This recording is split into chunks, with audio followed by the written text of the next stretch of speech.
Hello, everybody, and thanks for joining us today. Steve and myself. Hi, Steve. How you doing? Unmute myself there. How you doing, Kevin? I'm fine.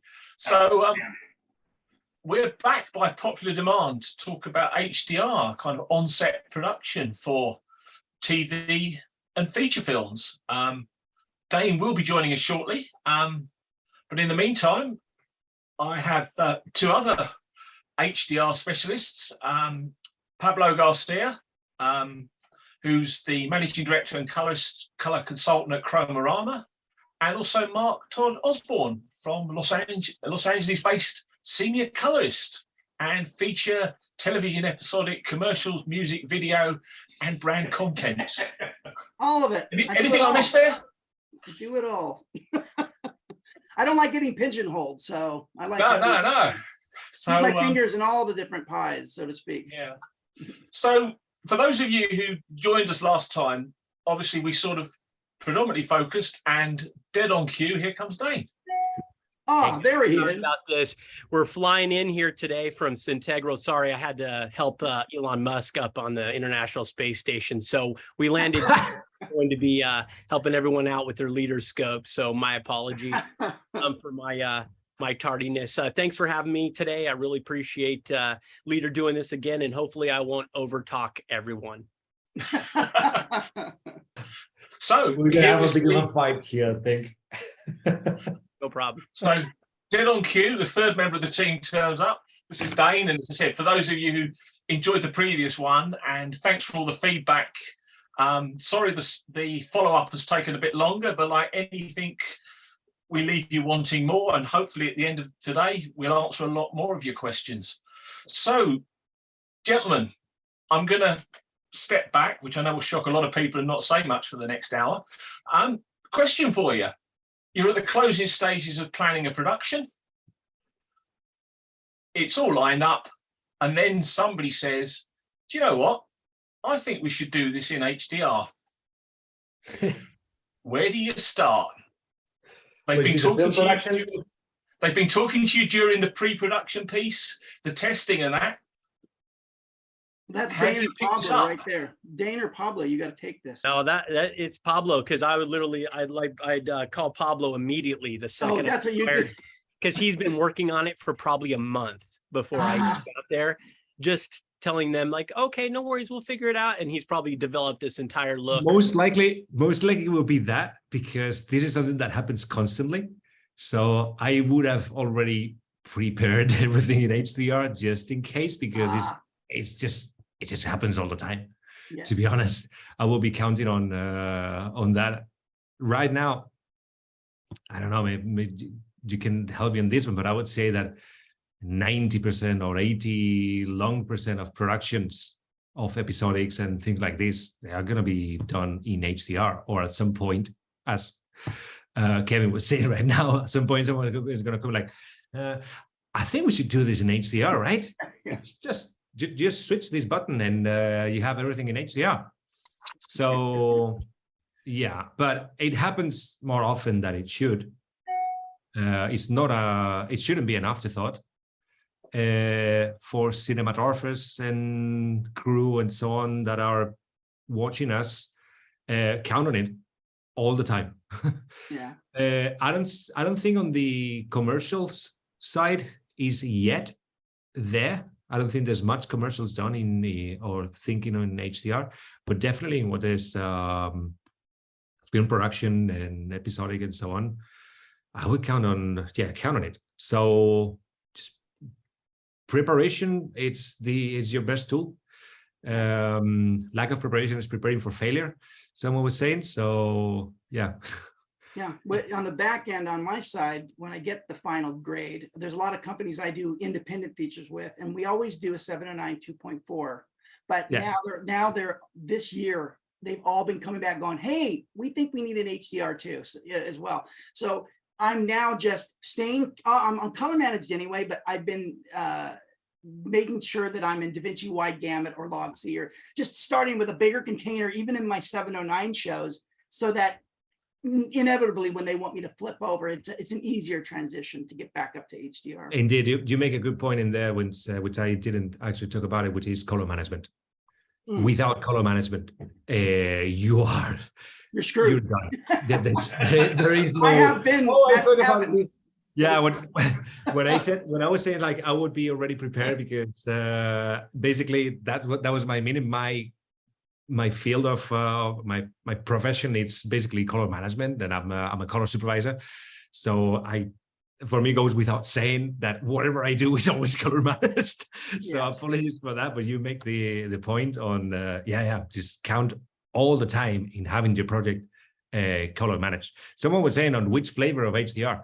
I don't think it really matters if you do HLG. I would say that for what is episodic or scripted is always PQ.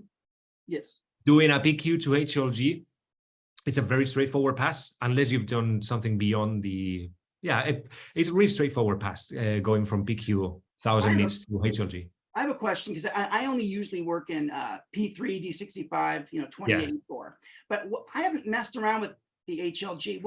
Is there an advantage to HLG? Is it just another format? Like what is HLG? It's a different EOTF. It's a different transfer characteristic.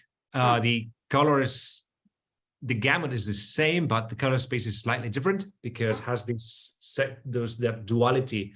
I normally call it the two-headed monster because has a part of the AOTF which is a gamma similar to the one you use on SDR, and then has that logarithmic portion of it. But there's no benefit on doing one or the other. I would say that it's more predictable PQ. Yeah. In terms of appearance on a display, because PQ is absolute. Whereas HLG, it stretches itself, let's say, to the capabilities of display.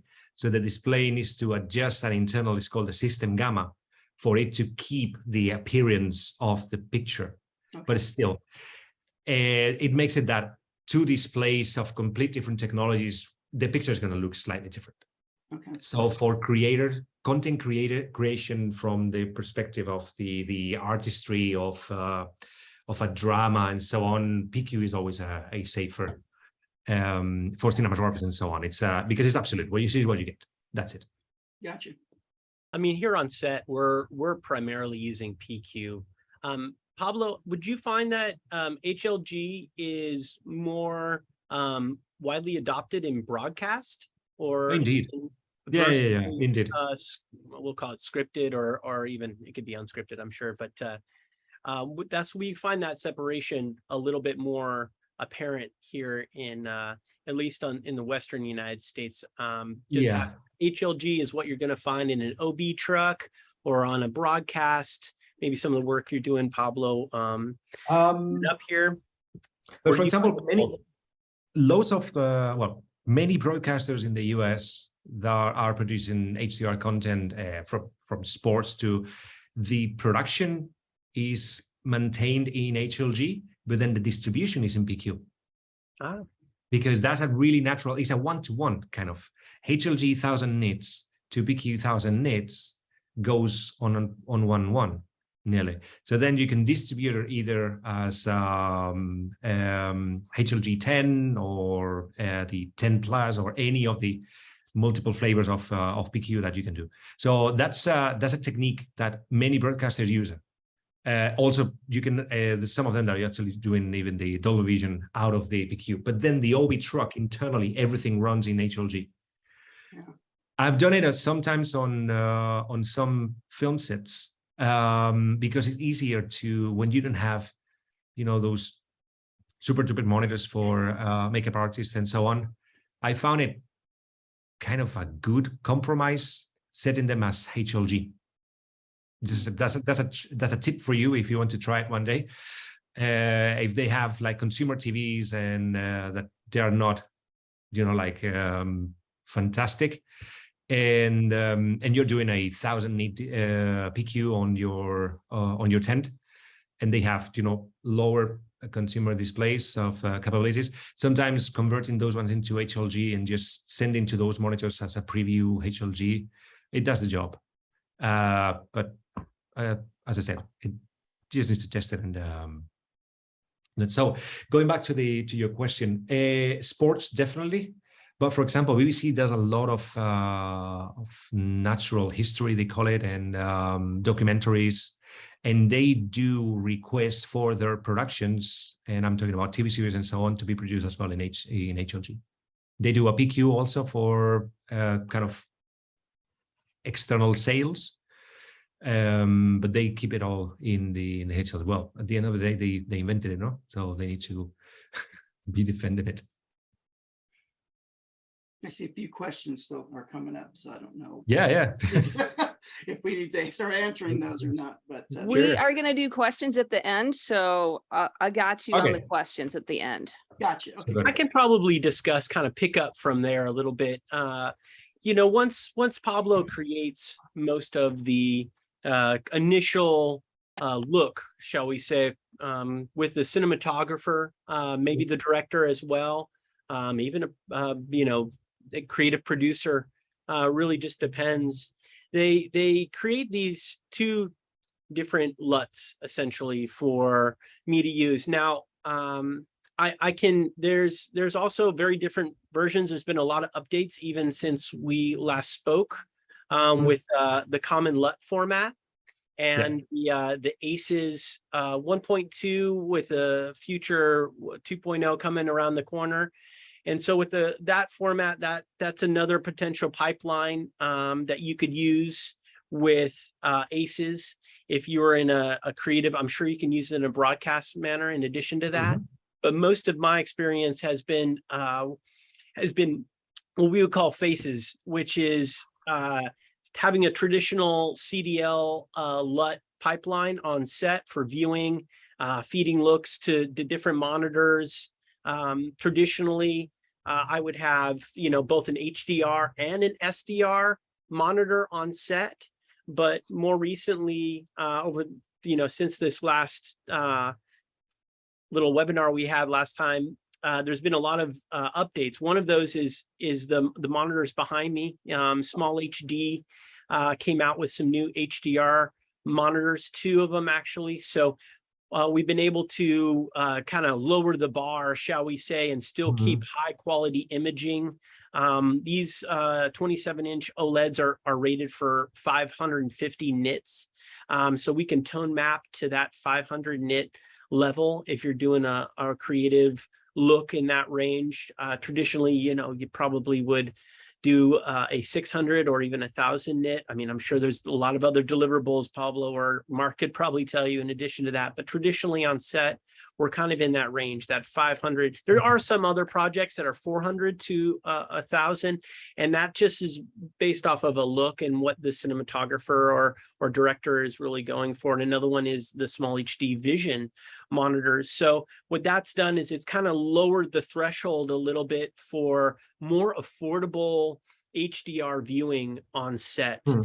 In the previous years, I pretty much had a very limited option, both availability and in technology. And so now we have a little bit more of a wider availability, which only makes HDR even more viable for, you know, a variety of different production levels and budgets. I even have a short film that's coming here shortly, which is, well, shall we say, a micro budget. That's really just a festival piece, something that's going to kind of play in some of the larger festivals. And they immediately out the gate said, we need an HDR pass. And for the hard drives you want, but we can do an HDR pass. So it's great that you can actually build that into your pipeline when you're first having that conversation. But I find that on the lower budget productions where you don't have, and when I mean lower, I mean really sub 10 million. Here in the United States, it's a little bit different than it might be in Europe. And I guess we'll say euros at this point, 10 million euros and below, which is probably what a lot of production is in Europe for the most part. More independent filmmakers who are doing really great work. And so having that ability for the DIT on set is really massive, to be able to say to the finishing colorist, hey, for this scenes, we, because of limitations, because of technology, because of budget, we were only able to do an SDR pass. But more recently for Hulu, for a show called The Valet, where we were able to bring an HDR monitor on set for just the scenes that would really take advantage of that HDR palette, that really wide gamut palette. So it's becoming more affordable each and every day, especially on our end, on the production. You made a fantastic point that HDR should be something that you can read on the script.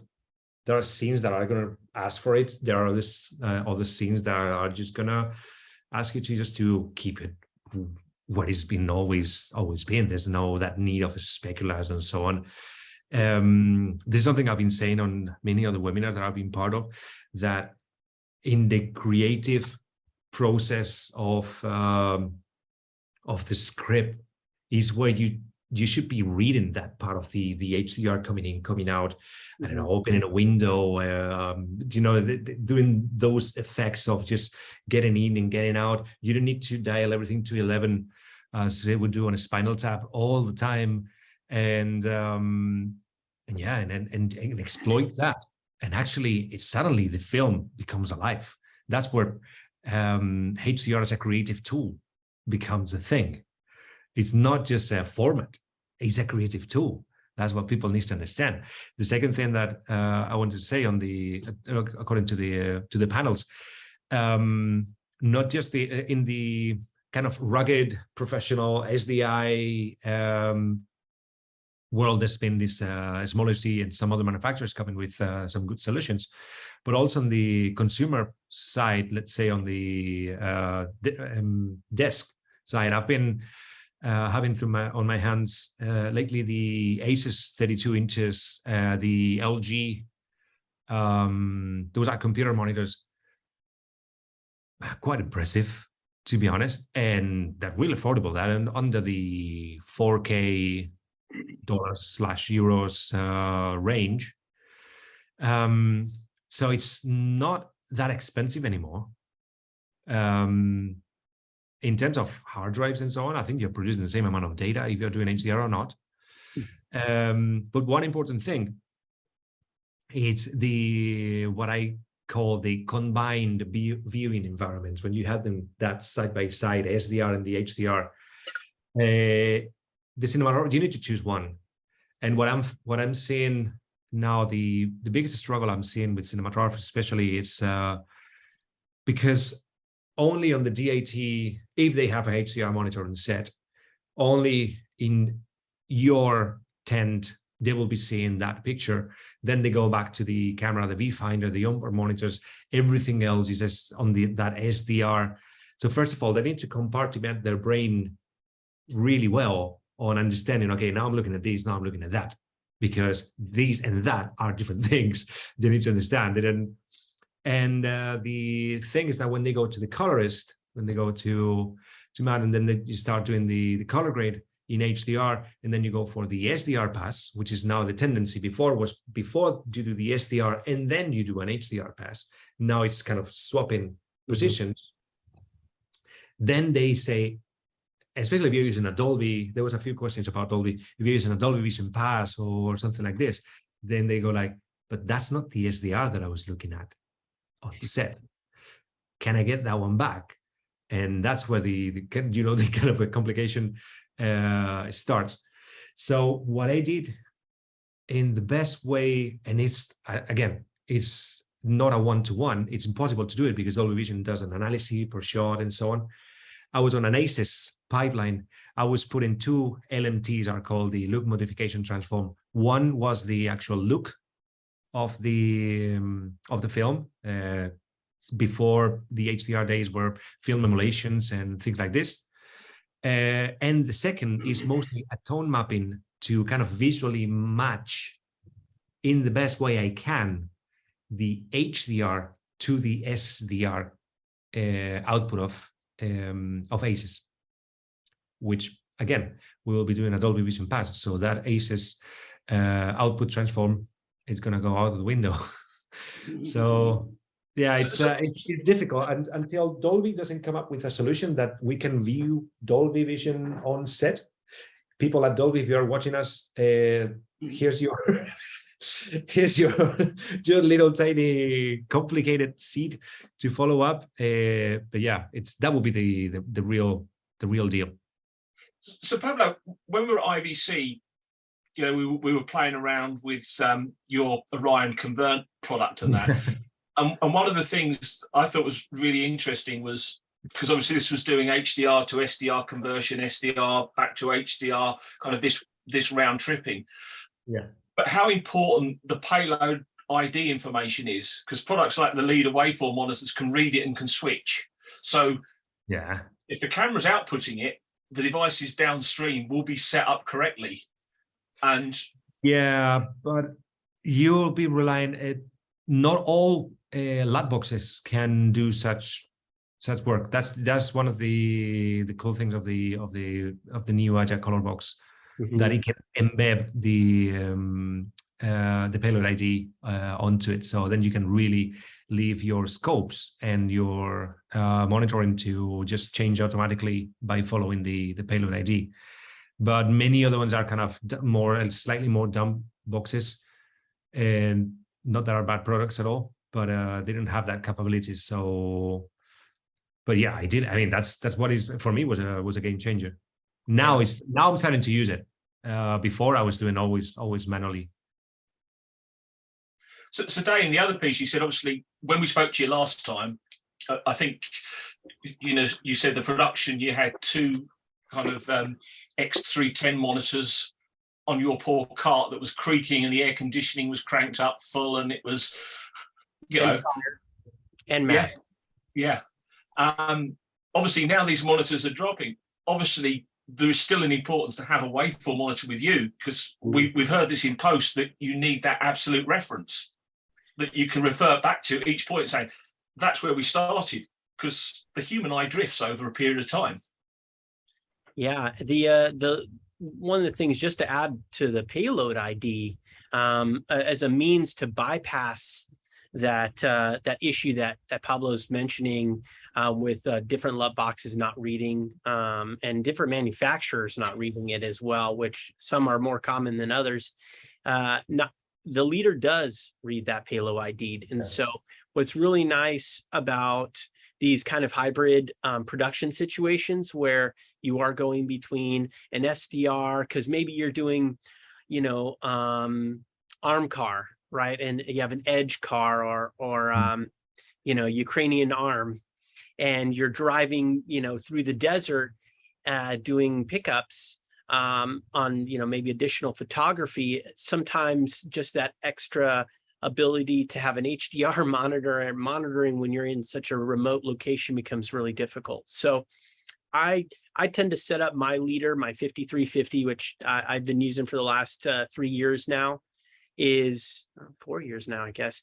I set it up so that I have two different kind of presets. I have one that's like in more of an SDR, and then another one that's an HDR and pure, because, you know, I tend to nowadays, I have the ability, especially with these new monitors, to just at no additional cost really, to view in 4K if I can. So I try to view in 4K and view in HDR, strictly as a lighting component, because there's other departments here that don't have the luxury of having great monitors anywhere in their preparation, such as, you know, the gaffer or even the key grip. So, and even art department. So having that connection with all those other production departments, costumes as well, really don't necessarily get to see what the HDR component will be, and really what that additional color space provides for them on just really the design of maybe the costumes or the design of the set, or you know, not just managing exposure wherever it lands and whatever you decide it to be, but really in these situations where you can exploit the other department's expertise to enhance the look of a film. And if the budget does limit what you're able to look at in these cases, having an HDR for when you need it, and that's all the producer can afford for this production, say 7-8 week long production, pretty short time space. You have that ability to pull your leader out and say, okay, I can match everything that we've done previously, or at least manage it in both those different color spaces on set. But just to add one other point is when I'm on an HDR show, if we have the budget, I watch HDR the entire time. Actually, the only person other than the camera operator is looking at SDR. And the reason why I need to look at SDR is because my dailies are going to be in SDR no matter what. We haven't yet perfected it. Yeah. When are we going to start editing in HDR? When people is going to start realizing that the storytelling, as I was saying before, the storytelling part of it, how essential it is, for a director that is going to be looking at those images for months. Yes. Then the director walks into the color grade because just straight after the edit, and they started in HDR. I mean, it's exactly. It's mind blowing. Such and you have Premiere and Avid; they all can do HDR editing at the moment, and you have consumer TVs. I mean, it can be done, and it's not that complicated. It's actually easier than people think. Much more affordable than it was 2 years ago. It's almost reduced by 20-30% since then. So that lands right into that very affordability for the indie filmmaker out there who has the ability to maybe rent an HDR monitor, develop their looks, and go out there and bring their leader and have that confidence that they're getting everything. They're not overexposing or really it's people tend to protect the highlights much faster than they protect the lowlights. So I actually have an opposite view. I come in and say, the highlights we can get there. I'm looking at the shadows. I don't want Mark or even Pablo, when you guys are finishing, to have these just muddy, noisy blacks because we protected the highlights so much. You want to find that happy medium, but because you're using much more of the negative to do that, it's tough sometimes to find that happy medium, or you end up saying, we got to pump some more light in the shadows, if that's even possible. So it really depends on the look and feel of the show. But I really enjoy using the Cinezone HDR. I can set markers on my actual screen. I can use false color, which people are familiar with. It's called Cinezone in leader speak. And that allows me to match, okay, hey, I know it at HDR, I don't want to go above this. Everything's compressing at the top, but SDR, I'm not making that look absolutely terrible. And then on top of that, we're adding our CDL, which is a limiting factor, unfortunately. But as the common LUT format becomes more ubiquitous, hopefully we'll have a much better color management system going forward. And that's across quite a few different systems: Resolve, Colorfront, Baselight, all of these things. So that's the holy grail. I hope we do this again next year, and I can speak more about that, and I can say, hey, I've done it. But right now, it's only in post that we've seen so far. Mark, have you had a chance to try that yet? And the common LUT format, you heard about this with the common LUT format? You may not have. No, to be honest, I have not. That's okay. I'm learning as you're speaking. This is new to me. It was displayed this year at both NAB and Senior. So these are early days. Definitely been a while since our HPA panel. Yes. It wasn't even. It was being invented. It was being tweaked, but it only became a viable option, I think, this summer. So okay. No, I'm sure I will hear about more. Pomfret in Live Grade, they have it already implemented. Pomfret, Live Grade, Colorfront, Baselight, they all have that pipeline in place. And it's called the Common LUT, or what's the acronym? CLF. Common LUT. I'm taking notes. I will look it up. Yeah, it's kind of the next best color management commonality, because Yeah. LUTs are all different. We have different precisions, different Yeah. variability. It contains a lot more information. It Yeah. contains a lot more information. Contains the CDL into it, and it tells you all the pipeline, how it's set. How it's set up. Yeah. That's been the big thing. It's been a hell of a work. One thing you were saying, Dane, about the technical monitoring, your waveform. I know that, well, obviously we are in a leader webinar, but you've made a wonderful point. Eventually, if you know what you're looking at and you know how to use your technical monitoring, you don't need a HDR monitor. Mhm. You know where the consistency needs to be. You know where we have anchors of our exposure. We know where mid-gray should fall. We know where blacks should be and how they're going to look like, especially people like you that you have experience in looking at HDR pictures for a long time, and or people like us, that you know how they're going to look like. You can turn off your HDR display, and looking at your waveform vectors and so on is not the most creative thing. But what we are doing from our end is just to ensure the cinematographer that what he or she is doing, it's right. And well, it's right. They're on the safe area, and that they're going to get what they want. That's our job, basically, at the end of the day. My job's consistency. Consistency and the Cinesound and the false colors and things like this.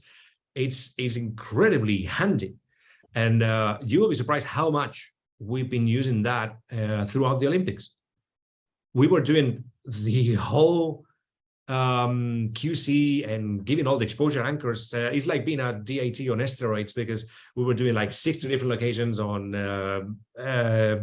all sorts of sports in this case, but we were maintaining consistency by anchor points. We know where skin tones are going to be and so on, and we were like super strict in matching every single sport in exposure. And so at the end of it, when you watch it on the news, there's not jumping, and we did the same job, but in a live environment.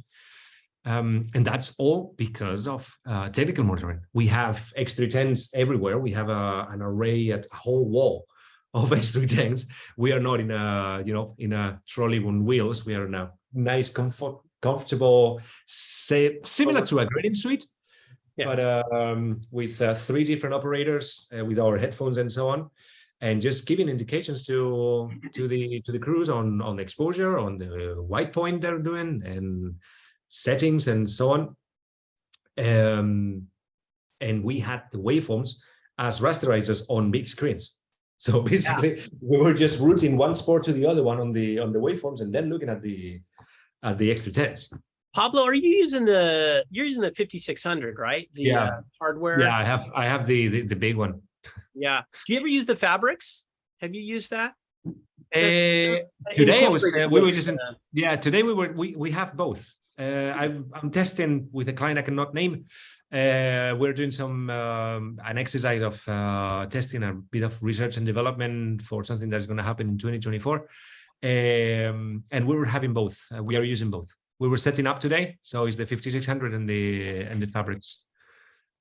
And it's a really nice piece of kit too.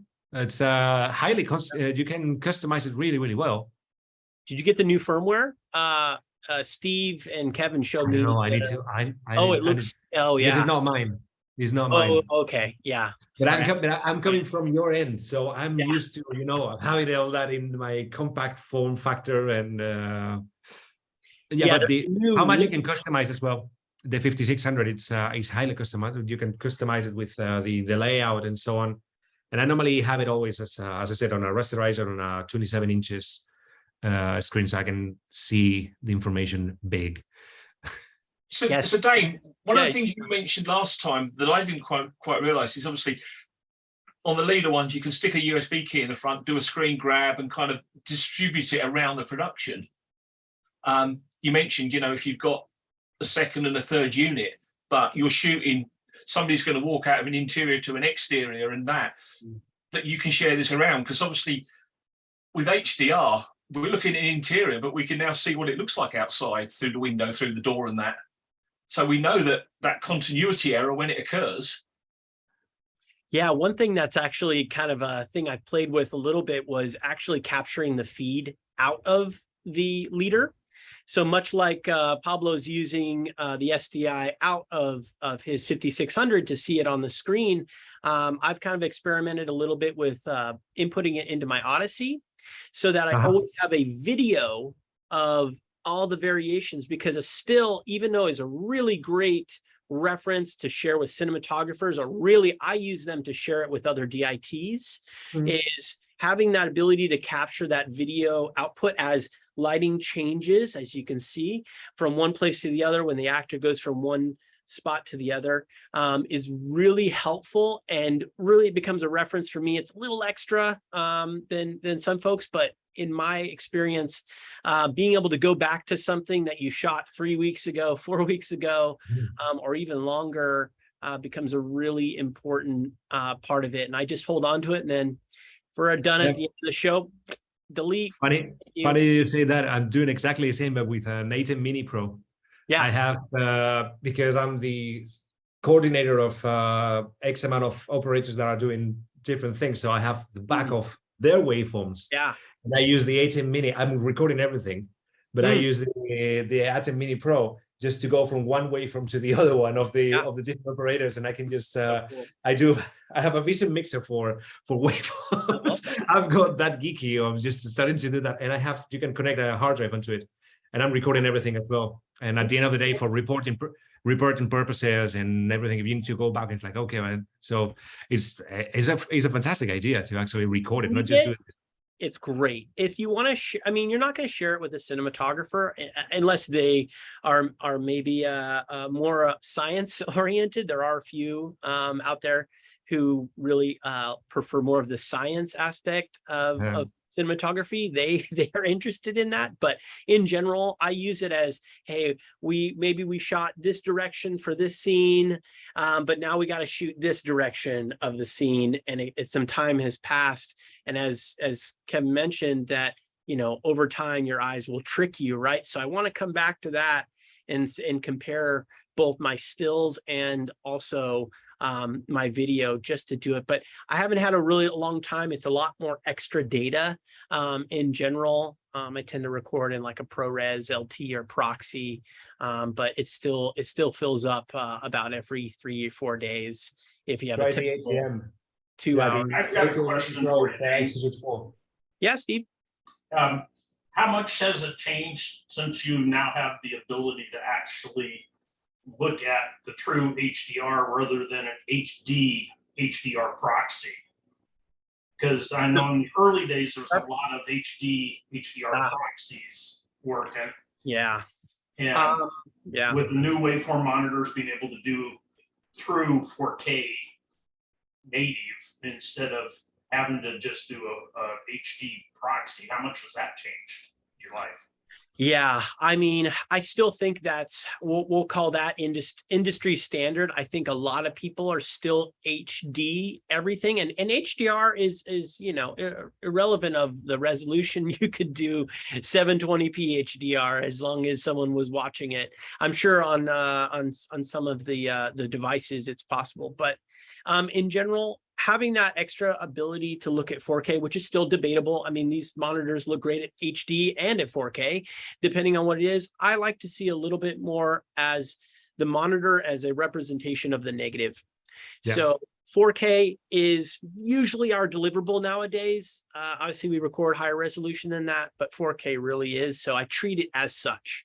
This is the negative. That's what I turn off my SDR or turn them or whatever it may be when the gaffer and the cinematographer and the key grip, even the director might be in the same tent as us, and we're discussing lighting and what it may be, so that it's okay if they run out, because I'll just, cover my hand over the SDR and say, sorry, no, don't look at that.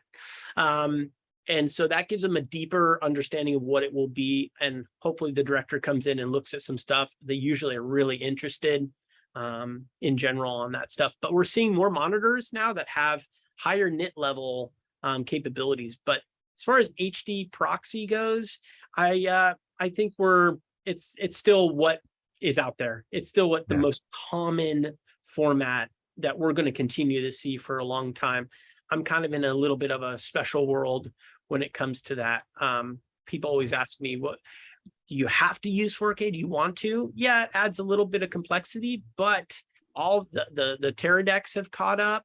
Everything's caught up. Before I would, have to run hundreds of, it seems like hundreds of meters sometimes worth of 12G or 6G cable or fiber, whatever makes the most sense, and to the cameras, just so we could get that quality level. And it's still better than everything else. But in general, sometimes HD just makes sense. It just makes a lot of sense. And so I want to give that cinematographer, you don't want to ever compete with the cinematographer for lighting or lenses. And if you get this monitor, but you don't get that lens, you're going to lose every time. Every time. And I want to support that. I don't want the cinematographer to ever feel like they have to choose. They have enough to deal with already, especially on their lighting budget. They're always getting hammered, and here comes the DIT going, man, shouldn't we be looking at some higher quality? And they go, if it comes with your gear and the producer says yes, then yes, we'll do it. But if it costs me more, takes my budget out of a lens or a crew, which is even worse, then I'm going to say, no, man, don't worry about it. Or her, say, sorry, I totally agree with you. Let's do it. So I'm going to lean more towards that, even though I have that capability always now. It's all become that ability. So just choose the best one for your project. Will be a Hulu might be less, a Marvel might be more, and hopefully we evolve and continue. But I'm really excited about that AGA box. I'll tell you that. I've tested it a little bit, and I'm looking forward to that growth in combination with my leader and the monitors that we're viewing on, to keep that the metadata. That's probably the biggest thing for me is just having that metadata translate. Mark, so when this all flows down to you, where does that leave you? You've been sitting in the side for a little bit. Yeah, it's all right. I'm enjoying this. I need to talk to more DITs. I need to learn what you guys are doing out there. This is great. No, so there's so many options when you get back to the DI. And of course, I'm always begging my productions to please involve me earlier. And not every shoot can, some can. And I'm starting to get brought on to earlier to design the initial lookup tables for the camera, which is great. And what's ironic about that is I'm usually expecting to use it when it comes back. Sometimes I do. And sometimes if it's 8 months before I see the movie, I've already moved on to a better color science or some way of doing things that I end up improving on what I started 8 months ago. Just happened on a movie called Bandit. We just got released in theaters recently, and where I designed these really cool looks for them. It was for the Sony Venice. And then I helped design this thing called Raven Grade, which is it's a DCTL. It's not really like a traditional LUT. It works under the hood of Resolve. And I'm loving that. I've used that on the last 8 features. And I'm loving it because it's super clean. You get all your blues. Nothing clips like in some of the traditional LUTs that you get with Resolve. So I'm loving that. It's got its limitations like anything. There's some things you got to work around. Anyway, so yeah, when we get to HDR, again, I work in the $6 to $10 million range for independents a lot. So again, HDR at this point is not being asked to start with. It's always been sort of an afterthought later, like the production company goes, hey, let's tack that on. That's kind of what's happening in my world right now. But the way I've been flipping them from 709 to HDR is to do a PQ output transform from 709 to PQ, and that's something I've discussed with Walter at Company 3. It's a tried and true method. Granted, though, I have been grilled by some DPs that talk to me about the fidelity. Is the fidelity being hampered because you're going from 709? I said yes, it is, but still, it makes a very likable, doable HDR. But considering that, knowing that I'm going to get those questions more, this past week, I've been doing more color science work on, well, how do I just build a DaVinci project that's already grading from the widest top, biggest container at the start, even in my 709. And that way, how do I make it, how do I keep all that work so that I work in 709 and then be able to flip it into P3 when I'm ready. And I've just designed a workflow. Right now, Knockwood is working. It might evolve, but I don't do ACEs probably like you do, Pablo. I do it once in a while, but I work in Resolve color management for the most part. And I like to work on it at a clip level. I don't usually, some jobs I will make the setting global, but I have been burned a little bit doing that. So I like to just do my color management within my clips. All right. And you can always, some people like to also put their output, their outgoing CST on the timeline. I just enjoy putting it on my last node in my clip structure, and then I can ripple or make it a shared node if I want to just change the output from 709 to P3 on that last. That's output. interesting. Yeah. That's a really interesting way of thinking. I'm more of that what you said of going the timeline range and keeping all that color management in that part, That's even if smart. it's full aces or faces. Guys I work with, my online team, I think sometimes that confuses them when I put this timeline node, and sometimes they'll forget. And so it's more of a protection for me. I don't want them to have to think about this timeline node that they forget is there sometimes. And so I end up just putting it in my node structure so I know it's contained and it won't be messed with. But Walter at Company 3, he's got a team of people that are trained to watch that timeline and do what they need to do. If they cut something in that doesn't agree with that timeline output, then they'll have to fix that shot, you know. I don't want to burden my crew with that, so I just keep it easy. But yeah, doing a lot more. So now I decided, I love log C, but I've decided that DaVinci wide color gamut is good for me to keep the timeline in. So I'm getting this 10,000 nit container of potential information.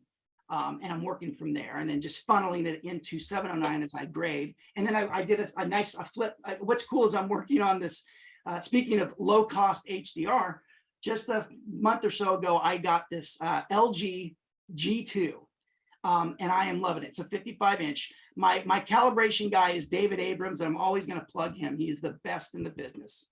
If he's available. If he's available, because he's super busy. And I've been working with him for years at various post houses and at my own company, MTF Color. I was ready to buy the C2 about 4 months ago. And he goes, Mark, get the G2, because he knows that I have to do some HDR here at my place. And he said, you get 30% more brightness on that monitor. And when he calibrated it, he gave me a report. I'm getting just a click under 900 nits across the screen. It's like 895. It's pretty darn good for a prosumer, you know. And a 55 is a doable screen size.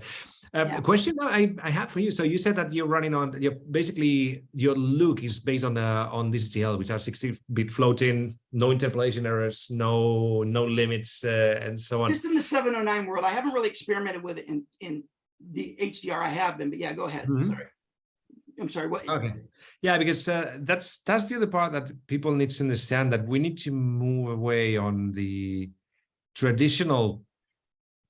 How would I put it? The traditional looks of some questions were going on the print film emulations and things like this, which basically they were never planned. It's not that they don't work; they do work, but they were never planned for. No, you're correct. And it's funny you bring that up, because again, here's what I am experimenting with. That you guys are familiar with Mitch Bogdanovich, right? Jill's dad. He was one of the overseers of this project, this Raven grade, and he designed a really cool 2398. And what we've been doing is now you can't make the 2398 film emulation for HDR, of course, but there is something in this program that it's got a Resolve color management kind of it's got a 709 and a Resolve color managed, you know, and you can kind of get close with some of the looks. You know, it may not be exact, but you might have to fiddle with the knobs, but you can kind of get something that feels more print emulation like in a color managed higher white, gamut environment. So at the end of the day, it's an emulation of the emulation. Yes, exactly. It's not really a true. All I'm Yeah, trying but to do is just a look. that's about. I tend to do them just manually and using DCTLs and things like this, and just pressing all the sliders and trying to make it, and then you create this thing that kind of looks like kind of, yeah. a pre-emulation that you got from somewhere, that knowing that it's really close to what the print used to be. Yeah.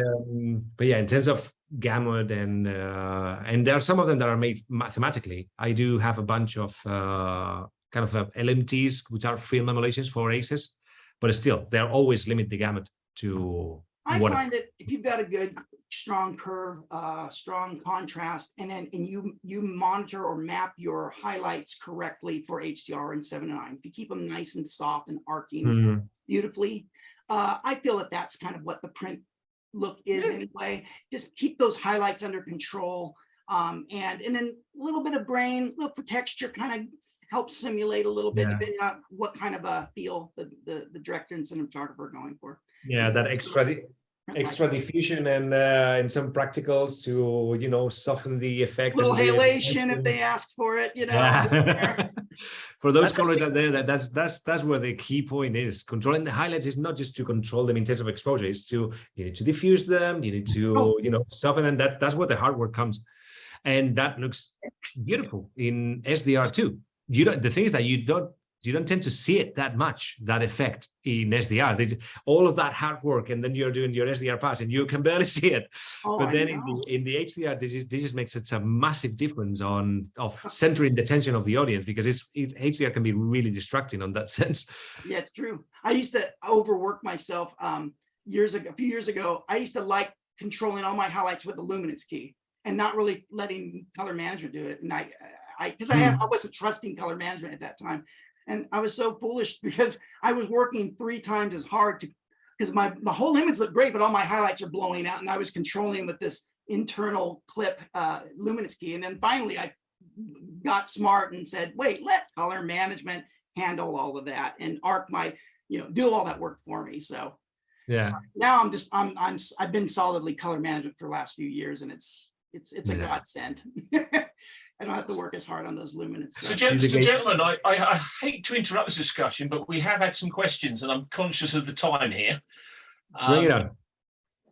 Cindy, are you ready to unleash some customer questions on the team? Yes, we've got so many questions here, and for all of you who ask questions, we're gonna get to as many of them as we can today. For the ones that we don't hit, we're gonna circle back with you offline and be sure you get all of your information. So if you don't hear your answer right now, don't worry, we're coming back to you. So one of the questions was, on set, how important is consistency versus accuracy in monitors to all of you? Everybody wants accurate monitors, but some are simply looking for accuracy across the set. Consistency all the time, every time. Yeah, I mean, here's one thing that people kind of that I've with some of our some of my proteges is they are accuracy or calibration. You can be accurate, P3 accurate to the calibration, but what ends up being more important, at least on set for me, or at least the cinematographers I work with, is that consistency between the two monitors, right? So that when you look at your A camera and you look at your B camera or your C camera or D or whatever it may be, that there's some consistency between all of them. So when you need to adjust, you need to. So I'll look at my leader and I'll compare not only the signal I'm getting and use my vector scope to make sure that I'm creating that consistency if I have to do it with a CDL as a form of correction. But accuracy is very important, but we're filmmakers. Sometimes happy accidents are welcomed.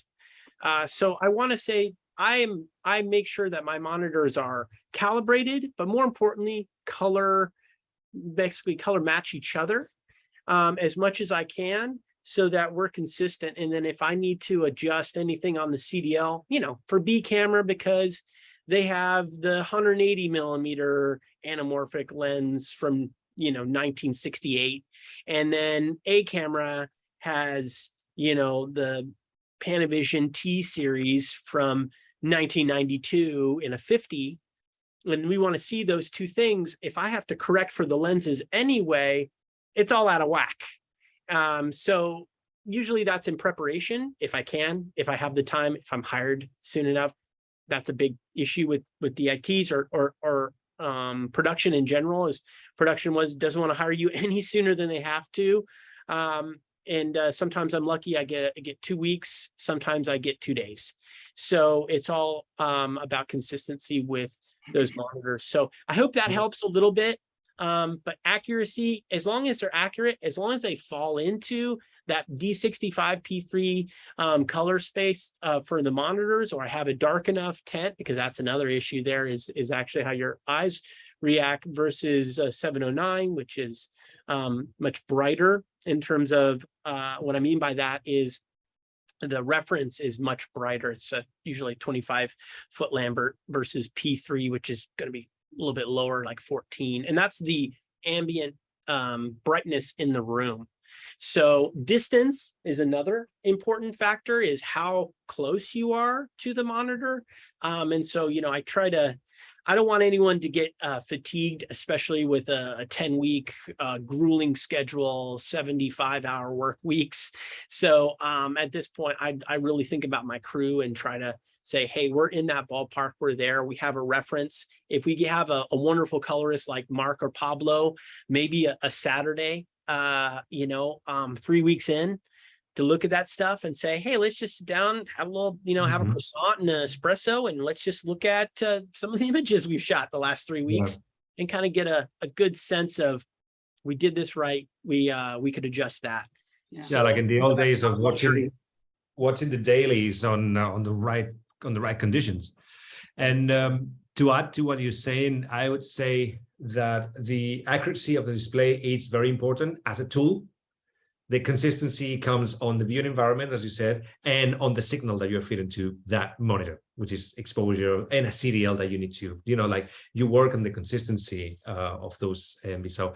But consistency across displays, especially nowadays with so much disparity of display technology, that is where I would say the consistency would be to have the same technology on the same, on the same room. If you are going for OLEDs, keep it all in the OLED line.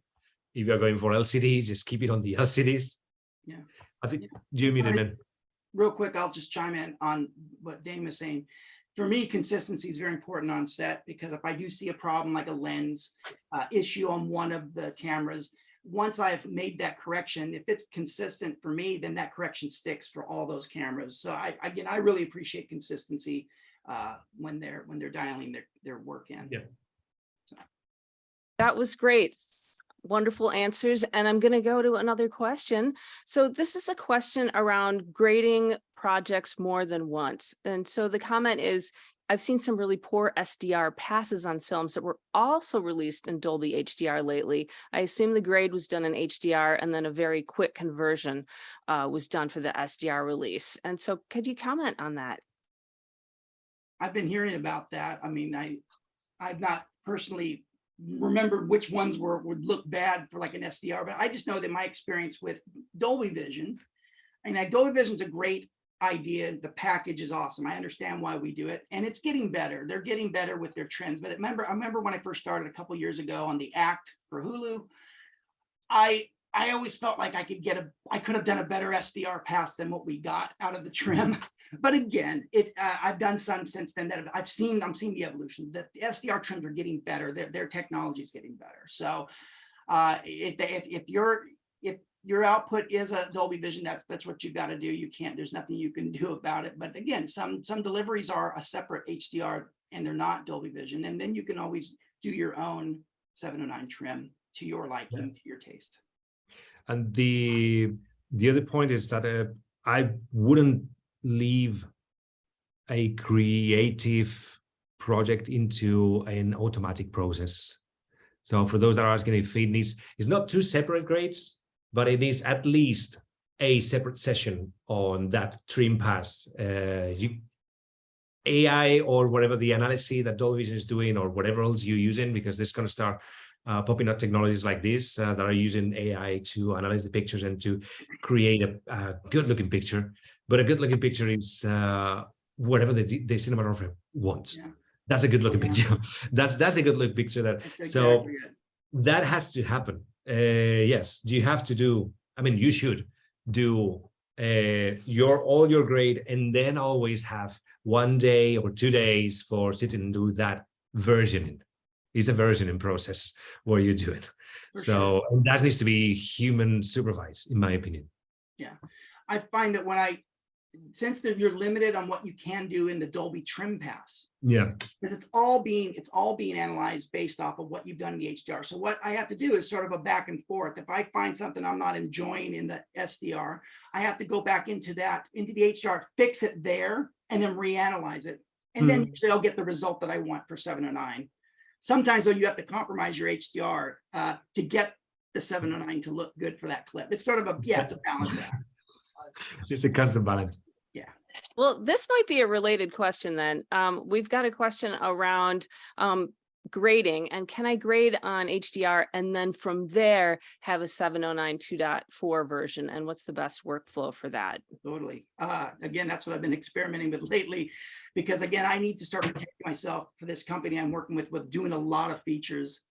I've already done 20 so far, and they told me there's another 11 coming between now and Christmas. So I've got to design, I got to start coloring in a way that gives them a better HDR, because they're all starting to ask for an HDR now, but we always start in 709. So again, if I kind of keep my timeline at, DaVinci wide gamut, or you can use log C too, that's great. Or again, ACES, nothing wrong with it. ACES is great too, obviously. Just whatever you're comfortable working in or whatever the specs require. And then you just keep your output to whatever you're currently outputting to, 709, 2.4 to start.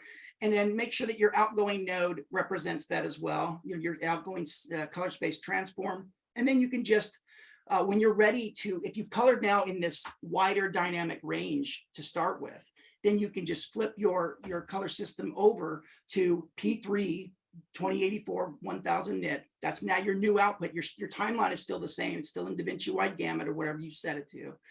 And then you just make your output, your outgoing, CST represent that. And I got a nice I started toggling between the two HDR and the 7.9 version. And I was seeing basically the same color information, same vector scope, just in a bigger container. You can feel everything expanding when you went from 709 to HDR. You're going to see everything popping a little more, and it's nice. But I want to see the same vector scope. I want to see the same color parameters, basically. And for those that are, if you're not logged into these Dolby Vision deliverables, which is only for certain productions that they actually request in that Dolby Vision pass, what we've done, that's one of the reasons why we ended up creating our own color conversions with Orion Convert. Is basically we've managed to design such a conversion that is extremely predictable. So it's a like for like. If you have them side by side, especially if your SDR monitoring is set to 200, 203 to match diffuse white from the 1000 nit 1000, it's really hard to tell which is which, with the exception of that separation from diffuse white onto specular highlights. The rest of the tonality is nearly identical. So that's what I've been using a lot for mastering SDR. Once we have approved the HDR, because I know that it's going to be nearly identical in terms of look and feel. But I'm not talking, in this case, I'm not using that for an episodic or drama-based. I'm using this more for documentaries and especially for live events and things like this when we are producing simultaneously. And I use it a lot as well as a render tool. I have it as a DCTL, also written within Resolve. And if I don't have to do a Dolby pass, and it's just I'm rendering separate the PQ, HLG, and the SDR. I never use those tools. I just use our own internal code, and yeah, and I have a like for like. I love it. Can you send that to me, Pablo? I think the whole. Can you send that to everybody, Pablo? Yeah, that sounds really That's a good collab. I like that idea. We're working on the. There's going to be a plugin version of it. Okay. So it's coming. Good. Right now it's on the color box as a hardware implementation, but we're working on the software implementation. So just holding there. We'll The be DCL waiting. is it doesn't leave my room, but we have right now the Premiere plugin running on GPU, and we're working on the Avid, and Resolve is on our roadmap as well. Awesome. So we'll see. I like Great that. collaboration. Kevin, I know we've gone over our hour. I think we should circle back to everybody offline with the myriad questions we have left, or is there one that you want to? Yeah, well, I think we've got time for, let's take one more, because we were slightly tardy on kicking off on the hour, weren't we? So Yeah. All right. Well, here's a question about, do you need to export SDR and HDR separately? So it's some of the things you've been talking about. The question is, if I'm on a color managed timeline with DWG and the output set to 709 gamma 2.4 for SDR grading, then do I just need to change my output to P3D65 and turn on HDR master at 1000 nits? Or just if you That's could talk exactly to right. that process. That's exactly correct. Yes, when you're in P3, you have to make your export exactly match what you've graded in order for that to work. Yeah. They answered their own question because They answered their own question. One more. we like those sort of questions. Mark, So somebody was asking if you start grading in 709 and then create your HDR grade later, or which direction do you go on that? Oh, yeah, again, I been doing a PQ conversion that takes my 709 and flips it into a new bigger container for PQ for P3D65. And again, I just did one for the producers of Scream just this week. I had to flip a movie that they decided, you know what, we need it now in HDR, and it looks beautiful. I just had to go back through, and in my clip structure, I had to take some of my highlights down. Some of my highlights were blowing a little too hot once they were converted to HDR. So in order to see the detail out the windows, I just had to go scene by scene, shot by shot, and just dial down some of my luminance, and I retain that richness and that detail back. And it's a beautiful looking transform over to PQ. We're talking about that. If the SDR grade is done nicely and nice roll-ups and things like this, you'll be surprised how well you can fake an HDR. And I'm telling you this now, I can say it, but if any of you has been probably at NABs or IBCs back in 2018, 19, and you were going to the Sony booth with these wonderful landscapes and how's it called? I forgot the name of the photography. You know, the Natural time. history. Natural history. No, it's this time lapses. These Oh. wonderful time lapses and all HDR and so on. I did all of that content, and it was all SDR, all of it. And but the things that it was photography, so it was with these HDR photography, so it was several passes on one, but it was all coming from a 709 master 444 12-bit. Which I just basically work on the highlights. I extended the parts that I wanted to. I had all the information. As far as you have texture to play with, as Matt was saying, you can do it really well. You can fake it fantastically well. So Don't just turn your everything set. is possible, to be honest. Everything is doable. Well, gentlemen, I think, as Cindy said, those questions we've not managed to get around to answer, we will take offline and come back to you. Thank you once again for sharing your experiences, knowledge, and the thing I've picked up from this is, you're almost like, the kind of the three of you, if you talk to each other, you can make this a success. Plan it right, communicate with each other, and then, like with the lead away from one, have those tools that are consistent. Pablo's used it, building LUTs, creating the look and feel. Dane's working with it on set, and then Mark's getting it in post-production. And it's when he's looking at the pictures and looking at the waveforms, he knows that's what the other guys were looking at. That's what they were trying to create. I think it's just having that consistency across the whole workflow. Is that right, gentlemen? Yes, Kevin, you nailed correct. it. I mean, just collaboration. This is a collaborative business, and it's wonderful to stay open, keep talking to your friends. When you don't know an answer, call Dane or call Pablo, call your experts, and that's what we do. We learn from each other and we grow together.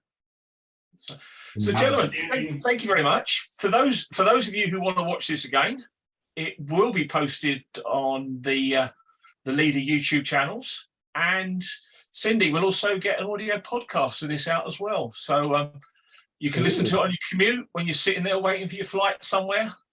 And again, if there's anything that comes up afterwards thinking they didn't mention that, or they did, but I don't quite know what they mean, drop either Steve or myself an email, and we'll pick it up with you. And we'll get the answers for you. Thank you once again. Thanks for having me. Guys, outstanding collaboration. I loved it. Had a great time. Thank you, everybody. Thanks everyone who supported us for this. Fallon, Cindy, you guys are amazing. Thank you so much, Kevin and Steve, for having us. And I will continue to use my Leader. I look forward to using it and having another webinar with you guys. Thank you so much. If you'd like to learn more information about the Leader products that Dane, Pablo and Mark are using in their day-to-day HDR production, you can visit the Leader website at www.leader.co.jp/en, or alternatively, you can contact Steve or myself directly on the contact details currently available on the screen. Thank you for joining us, and we look forward to seeing you again soon.